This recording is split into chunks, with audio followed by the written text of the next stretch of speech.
Good morning, everybody, and welcome to Success Life. My name is G Reid. I'm so glad you took a moment and jumped in this morning to share our time together, to connect, and to continue on yesterday's lesson. So I'll give everybody here just a quick minute to jump in, join in, and say hello. Let me double check something. I hate when we do that. There we go. Everything is good. I'm sorry. Good morning, Julia. Yeah, you got to see my big fat chunky fingers this morning all over the camera. Good morning, afternoon, evening, and Deb. I hope you tune in, Dipe. Good morning, Rajin. Good morning, everybody. Yeah, so yesterday was a really awesome Facebook Live. And if you didn't get a chance to view it, don't worry. It's down below. It's over on my blog. It's a couple of places. If you can't find it, let me know. I'll send it to you privately. But we started talking about this idea of energy and patterns and imprinting and belief systems. And we're starting to really understand what that means and how it's going to alter where we go in the future. And I have to say it was a tremendous compliment. I got a message, a Facebook, a DM, whatever you want to call it, from somebody that had said, I watched it and I get it. And I can't wait for tomorrow. I'm taking out my note. Like they just really heard the message and listened to it and dove into it. And it was really encouraging because I do this, I got to say, partly for me, because I love learning, I love growing, and then I love sharing. It's my purpose, it's my passion. It's what I love to do is to help catalyze people into a new life. And so it's partly for me, but when I get an email or a Facebook message or some kind of feedback from you guys, it really yay, makes me happy because I always feel like sometimes this is through me to you, and I want to make sure I do it in the best and most authentic way possible. So when I get those messages, I know I'm connecting. So with that said, we need to get started because today I'm dumping over here from my notes for a minute. There's a lot of stuff I've been writing and thinking on this, and so I may have to jump down here to my notes every so often because there's so many points I don't want to miss them. So if you're ready, I'm ready. We're going to start Success Life. My name is G Reid. I am the coach for this, and I hope you'll just sit down, take a breath, settle in, and let's get ready to go. Oh, before we start, everybody take a moment, say hello to each other. Hi, Chuck. Hi, Deb. Hi, Mohammed. I saw somebody else slide in. It's really hard sometimes with Facebook to see who's in the room. So if I do miss your name, I apologize. I'll get to you at the back end if I can.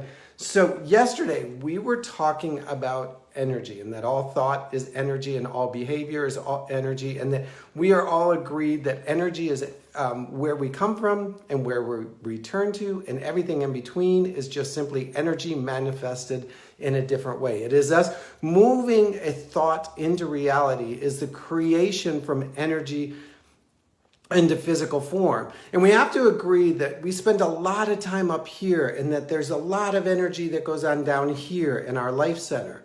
And so often when we're entrepreneurs, business builders, thinkers, doers, whatever we want to call ourselves, I'm moving this back, I feel like I'm right in your face, we spend so much time up in here, up in here, up in here, up in here, up in here, and that we don't really move the energy through us and to us and around us. And so if we're going to be able to create the change, create the alteration in our world that we want, we got to do whole body work. And that's a lot of what I do in coaching. It's like, okay, I've heard you. Now I got to feel you. I got you what you're thinking, but I don't know what you're feeling. And so what I want you to understand is that you can't, one of my favorite expressions is, you can't sink half a ship and you can't rise half a boat. The whole thing needs to shift and change together. And when we're afraid to move from here to here, it's because there's often a disconnect. And this is what happens in this energy center. There's a disconnect between the head and the heart. And so what I want you to start to do through this little lesson, and this is a big piece of what we do, is start to move the two channels together. And we need to look at the patterns that we were given when we were little. You know, those patterns that formed. So when you were little, I'll say up until the age of 10, 7, 10, whatever, you didn't have the ability to process and filter patterns. What you saw, you agreed. It was just like, this is my reality, this is the truth. If they say it, I agree with it. And we know this is true because, Santa Claus, the Easter Bunny, the Tooth Fairy, They said it, we believed it, never questioned it. It was the reality in our house. And so when we're growing up in this environment, we're also absorbing patterns about money, patterns about jobs, patterns about love, patterns about success, patterns about health and fitness.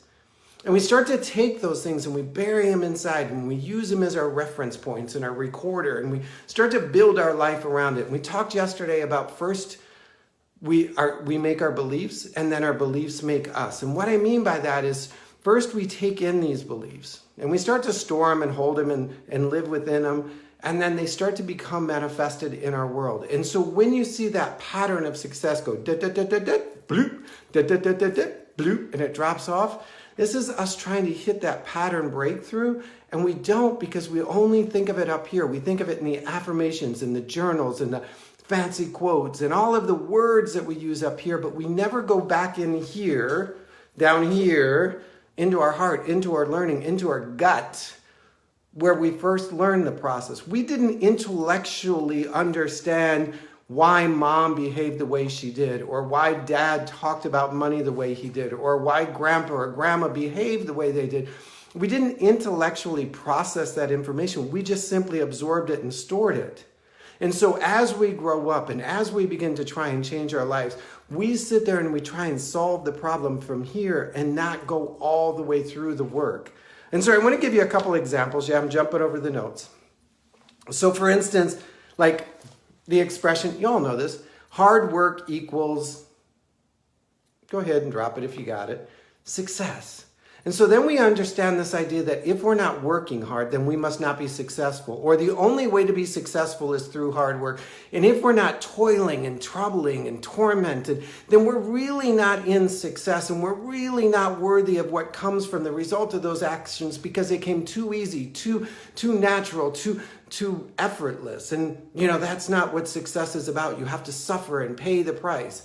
Because of that internal belief that was not processed here, but processed here because we watched, well, if you're not working hard, you're not succeeding, and hard work is the only way to get ahead in the world. If that, you can hear my father's voice in that. Or the one about money. We start to say in our intellectual adult brain, vision setting, goal processing, wanting, desiring thing, I want to be wealthy, I want to be successful, I want to have riches, I want to change the world through wealth. Well, somewhere internally, we're telling ourselves, you know what? Money's the root of all evil. Money won't make you happy. You might as well spend it while you got it, because the government going to take it. And all of that stuff goes in here. So what happens is we start to accumulate wealth. We start to build passion. We start to build purpose. We start to move towards success. And then that little thing that all of the vision board, general setting, goal casting stuff we're trying to do up here hasn't been addressed through energy, takes over. And we spend the money before it shows up. We start over budgeting before we start receiving. We don't lead with revenue. We lead with fear. The resistance to new ideas. So this one's very common when I talk and work with coaching clients. It's like they learn somewhere, and we all did it, 0 to 7. Somebody told us, that's a bad idea. Or we've seen somebody process as an idea or step forward in an idea and get smacked down and turned around and put down because that's a bad idea. So then we begin to develop this concept that every idea we have is probably going to be a bad idea. So let's stop creating ideas. Let's stop believing in ideas. Let's stop accepting ideas as being available to us in abundance and grace, and that no idea is a bad idea. It's just untested and untrue. No, instead we start to build an idea, build creativity, move into our purpose and our passion, and develop our desire as entrepreneurs around an idea. But then something inside of us says, don't go there. Don't believe it. You know what's going to happen. It's a bad idea. Somebody's going to find you out. Somebody's going to point it out. You might as well duck and cover before they see you. And so we get in this cycle. We begin to develop success, hope, passion, purpose. And then that old energy gremlin starts creeping in, and we go into rejection and hiding and failure. And then we attend an event or a seminar or listen to a Facebook Live, and we start to move back into that hope, opportunity, possibility, exploring. And we get in this roller coaster where we're building up our momentum, building up our energy, building up our careers, and then we crash and burn it, and we go through it because we're doing all of it from here and not from here. Health. Oh, man. We could spend the entire next month on health and in belief systems and values. But somebody either told us, you know what, you're not the prettiest girl, you're not the strongest boy, you're not the most handsome, or we had a parent that didn't treat their body with health and respect. And so we realized that that was our family pattern. That, I've heard people say, and I'll look at a kid and go, he's a linebacker. And they're like, oh yeah, family's all big. We're all doomed to be big. That's just who we are. Well, the 7-year-old doesn't know that, but the 7-year-old is shoving their face with food because that's what their family is doing. And then they get to an adult life and they're like, this is not who I want to be. Well, you haven't gone in and addressed the story that was told to you before you had the ability to unprocess it and untrue it.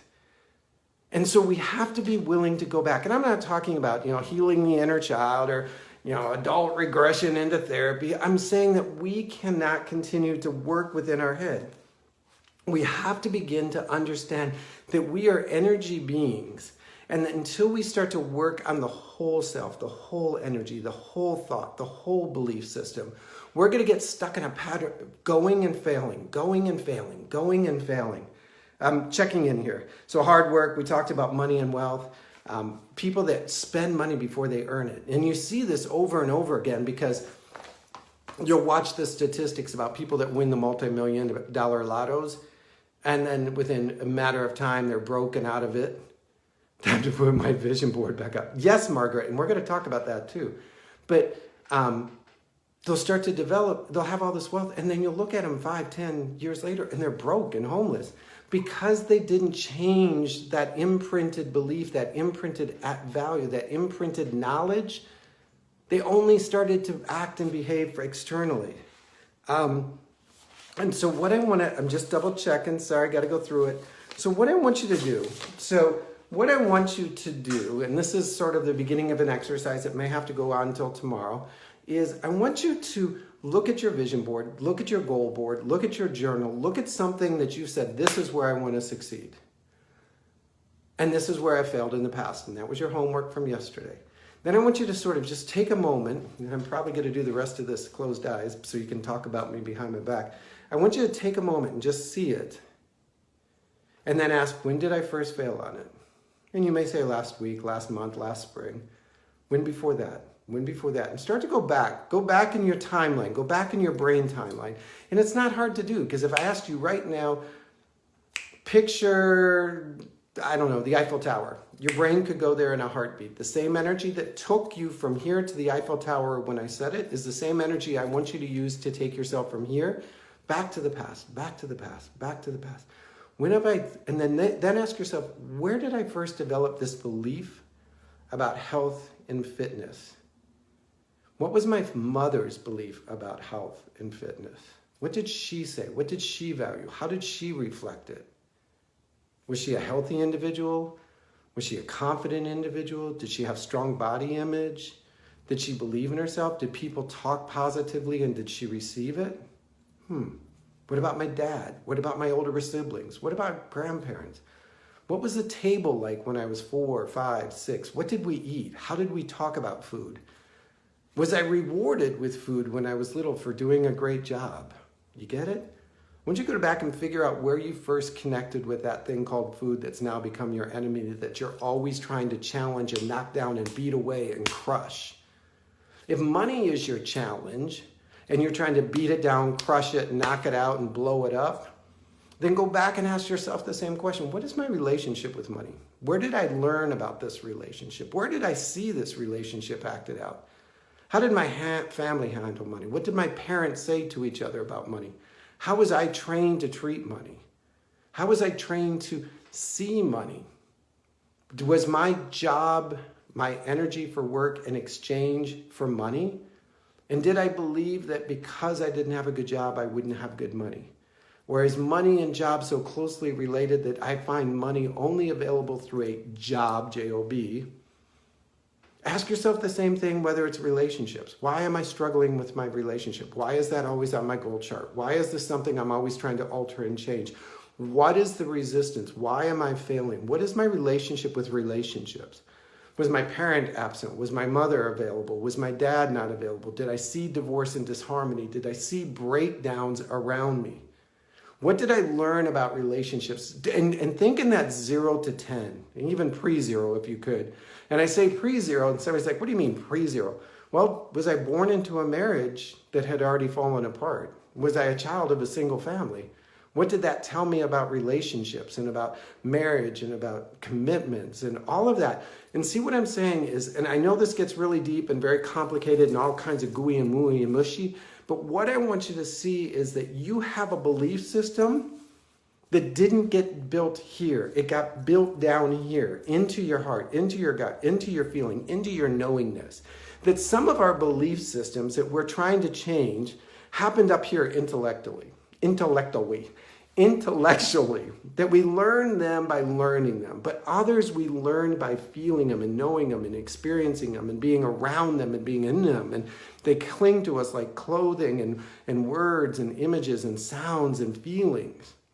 What was my earliest relationship with food? And you don't have to get too deep, but you have to understand that there is a change that hasn't happened down here because you're trying to process all the growth, all the change, all the development, all of the transformation you want. You're trying to do it up here by cutting out the right picture from a vision board, writing down the right things in your affirmation journal, writing down, your goals in a smart format. And all of that is good and all of that is great. And that is what we do as coaches and mentors and trainers and developers.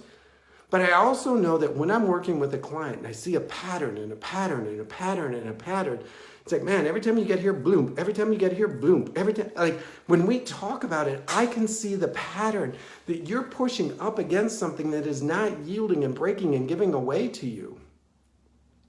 And we're going to talk about purging out the childhood learning, kind of close. And when you get pushing against this energy of change, whether it's about relationships, whether it's about marriage, whether it's about health, whether it's about finance, whether it's about body image, whether it's about success, whether it's about career, when you're pushing so hard against it and it's not changing, it's because you're pushing in the wrong places. You're trying to push that change, trying to push that alteration, trying to push that new thing from here instead of through all of you. And so you end up pushing against yourself. You're climbing the mountain and then you're dropping the boulder on your lap and it pushes you back to the bottom.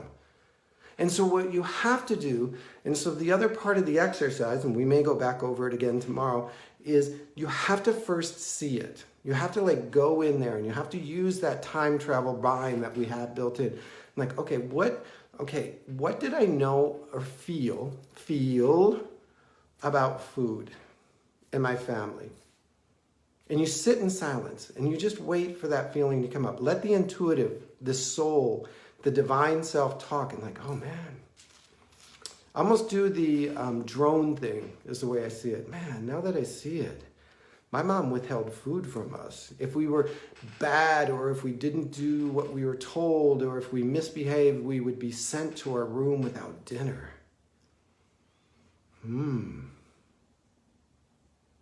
Food was used to punish me.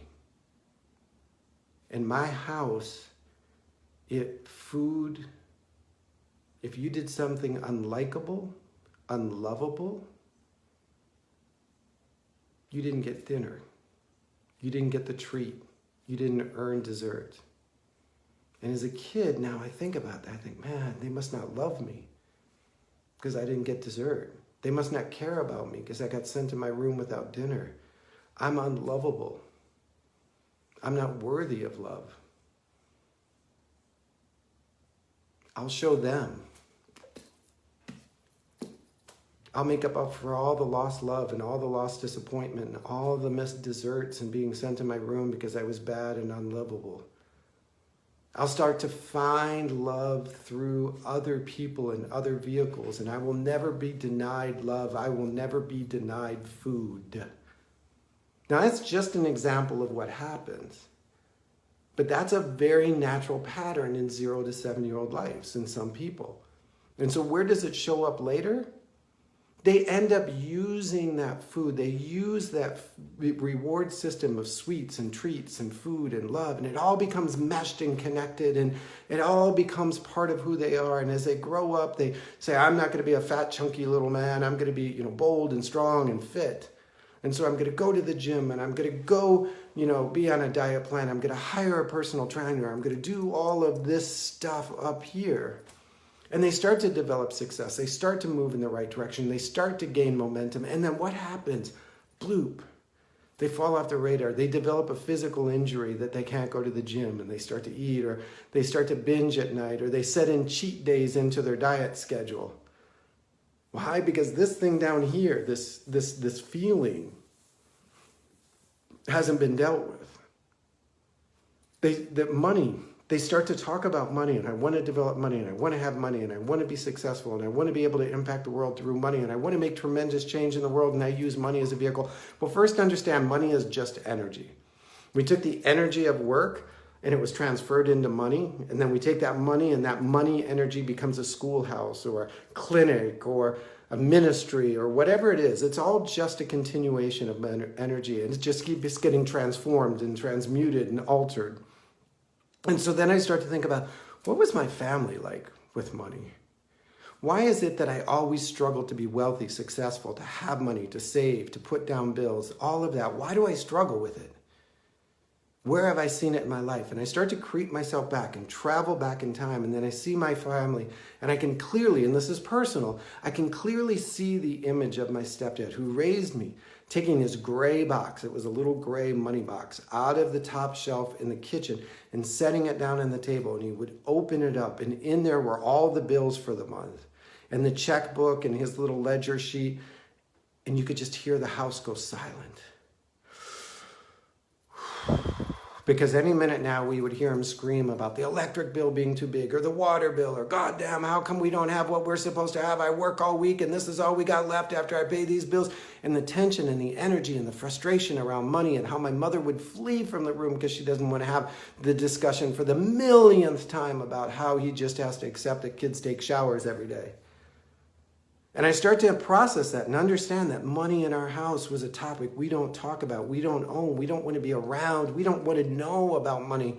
We want to be as far away from that kitchen table gray box moment as we can, because it's all about money, and I don't understand it, and I don't want to understand it. I just know I don't like the feeling that talking about money and having money brings me. So as I start to gain value and gain success and become wealthy, what do? I self-destruct around money issues because I don't want to be in that feeling. I don't want to be in that moment. I don't want to be connected to that money thing, because that money thing is back to being 5 and 6 and 7 and 0 years old, where it was tension, it was anger, and it was frustration, and it was my dad complaining about his job and how he worked so hard and he didn't have anything for it, and everybody was taking and taking and taking from him. And if I have money, people are going to take and take from me, and I'm going to become an old and grumpy man. I don't want to talk about money. I will just use it as it comes in and never take responsibility and accountability for it and grow my wealth. You getting it? You getting it? So all of the budget planning, all of the affirmations, all of the success thinking around money happening up here is not talking about any of this.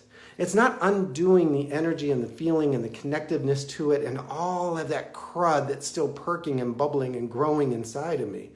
That as soon as I start to move into what I want, this little thing, this energy that's been bubbling and holding and connected inside of me has to show up. It has to. It can't just be silenced and shut up and closed off.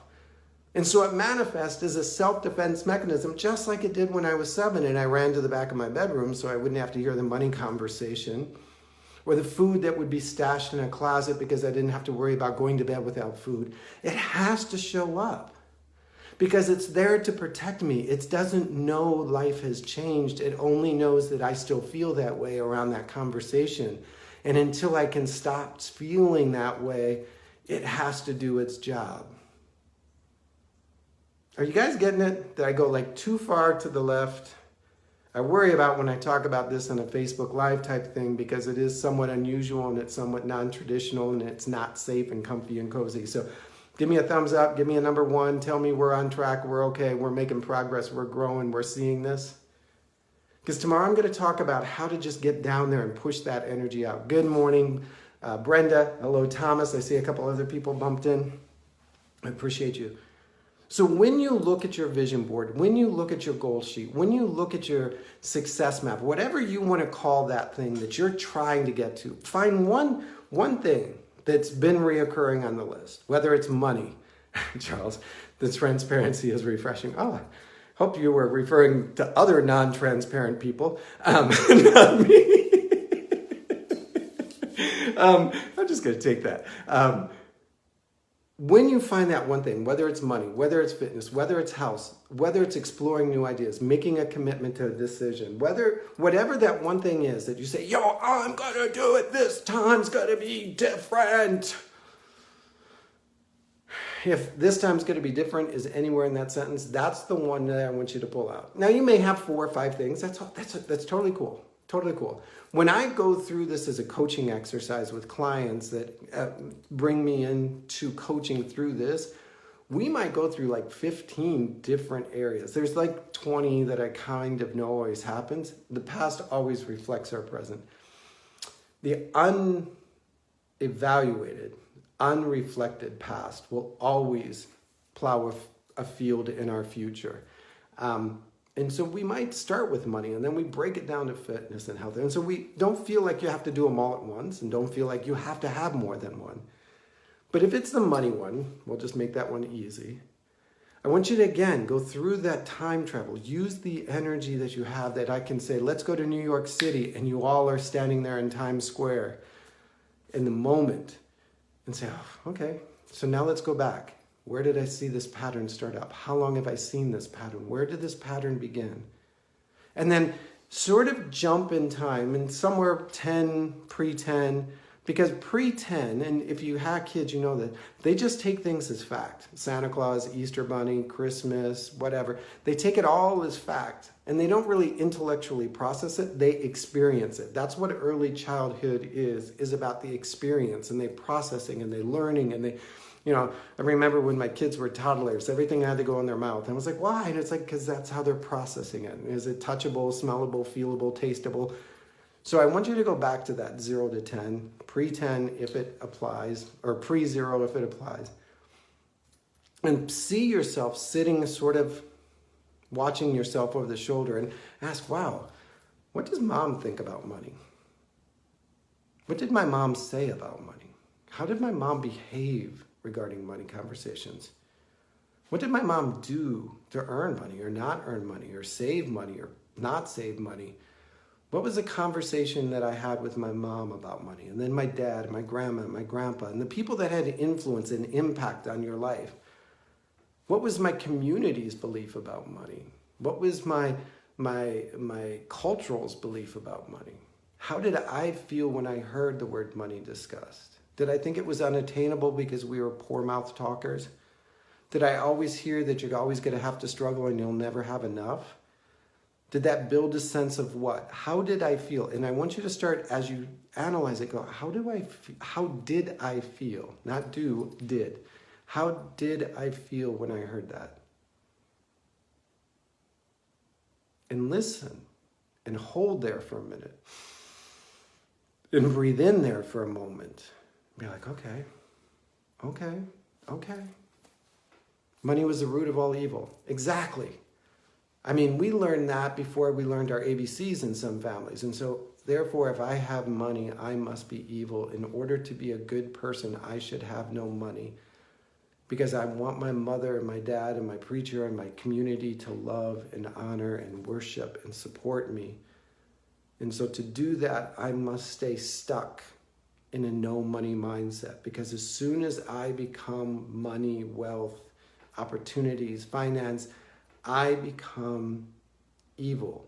But not evil like in the devil with the horns, but I become disconnected from my community. I become separate from my family. I move out of my tribe because I don't share their beliefs.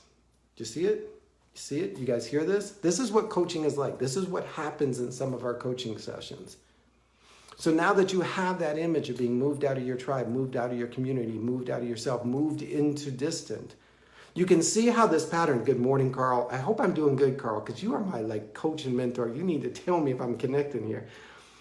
When we start to see this pattern, then we understand why we accumulate just enough money to alleviate the pain, but not enough to break through, because when we break through, we move outside of that belief system, that culture, that language that has comforted us and kept us safe for so long.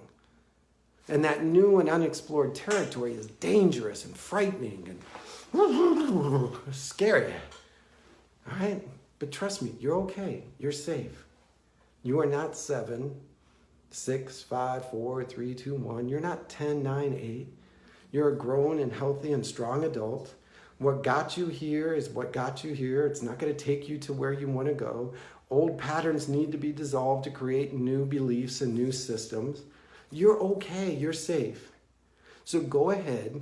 Hey, Kimberly, dig in, figure out that little bit of what did I feel about this issue? And remember, you can talk about, I'm going back over here to notes. Talk about your career, talk about job, talk about money, talk about health, talk about hard work, talk about ideas, talk about relationships, talk about success, rejection, numbers. Like one of the things that's really funny, and I'll do this and then we'll close out, and then tomorrow I'm going to show you how to shift all that stuff upside down. I will meet with many successful business people and entrepreneurs, solopreneurs, whatever you want to call them. And I'll say, tell me about your numbers. And they're like, what numbers? I'm like, okay, your profit and loss, your annual growth, like all of the business metrics. Carl's here, we got to do the British one, metrics.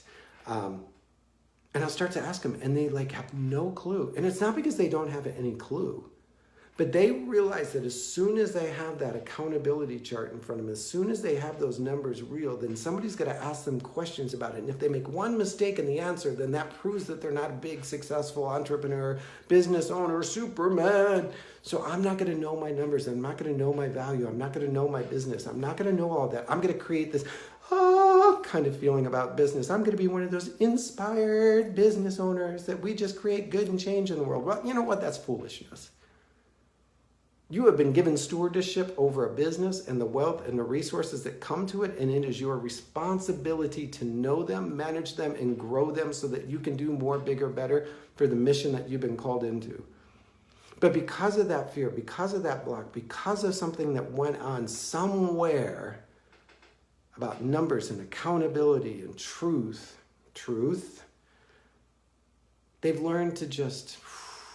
And so their business grows and grows, and they get big and they get big, and then all of a sudden the numbers start to show their ugly head, and they're not making as much profit. They're not investing as much as they thought. Like all of the things that businesses need to grow based on numbers, it's not there. And then they realize they've been living a hobby. So it's better to just reject knowing my numbers, never be successful at that. No, we're going to talk about that. All right. I know I dumped a ton on you guys this morning. I can't believe we went 30 minutes. Woo! No wonder I'm overheated. But what I want you to do is just take a moment. First, say, okay, looking at my goal sheet, looking at my vision sheet, whether it's around relationships, whether it's around parenting, whether it's around fitness or finance or health or business or growth or to making those things, and say, okay, I want to pick one. Now I'm going to sit with it. And this exercise can take 5 minutes or it can take 5 hours. It's up to you. I want to sit with it, and I want to start to go back and look at the pattern that every time I said I was going to do this, I would make a certain level of success, change, momentum, and then it would fall. And then I'd get inspired, and I'd recreate, and I'd redesign, and I'd get going, and then I'd fall. And you see the pattern. And then I want you to move back. I'm sorry about the eyes closed. I'm a visual seer. And then I want to move back to that 10, 8, 9, 7, 6, 5, 4, 3, 2, 1, 0, 0 plus, 0 minus. Kind of life, and go, what were the conversations that were happening around me regarding this issue? What was my mother, my father, my uncle, my brother, my community, my church, my family, all of the people around me, when I was just a little baby sponge absorbing everything that was happening in the universe? What were those conversations? What did I feel then? All right, and then I want you to bring that with you into tomorrow's Success Live, and I'm going to show you what I do to help break it apart, to sort of like release the tension and the energy around it that's been holding back your success, that's been stopping you from getting to that next level breakthrough, that's been keeping you stuck in the cycle of success and failure, success and failure, success and failure. All right? So you got to be here tomorrow morning, 8 a.m. Eastern. That would be Wednesday. I know, Wednesday. And we're going to break it apart. And then we have Fun Friend Friday coming up this Friday. It's going to be fun. Can't wait. And then Thursday, we may just recap it all. So I appreciate you guys so much. I know it was a long one. You probably have to replay. Do tell me when you're in the replay, and then hit share and like and get it out there, because there's a lot of people in this stuckness. And they're going about it sometimes in the wrong way. Not always, but got to work the whole thing if we want to make a whole change. So I appreciate you guys. Good morning, Mark. Good morning, Carl, my brother. Good morning, Margaret. I miss you. Margaret, we're coming back and forth to the mountains a lot. We'll see each other. Actually, I was talking to, I need to connect. I met somebody from the Napoleon Hill Foundation, like, I guess somebody big, and I was mentioning your son. I know, side conversations, don't you hate those? But anyhow, yeah, so I was in with the Napoleon Hill Foundation, which is one of the thought leader groups that I love to be around. So I will see you guys tomorrow morning. Take a moment, share this out, make a comment, connect to me, let me know where I'm connecting, let me know where I'm failing, let me know how I'm doing, because I only want to bring value and service to you. And the best way for me to do that is to know what you're thinking on and off the feed. So until we get it together tomorrow morning at 8 a.m. Eastern, go out and live your life of success. It is yours. It was given. You are abundantly and divinely gifted with success. Just breathe into it, all right? You guys have a great day. I'll see you tomorrow. Bye-bye.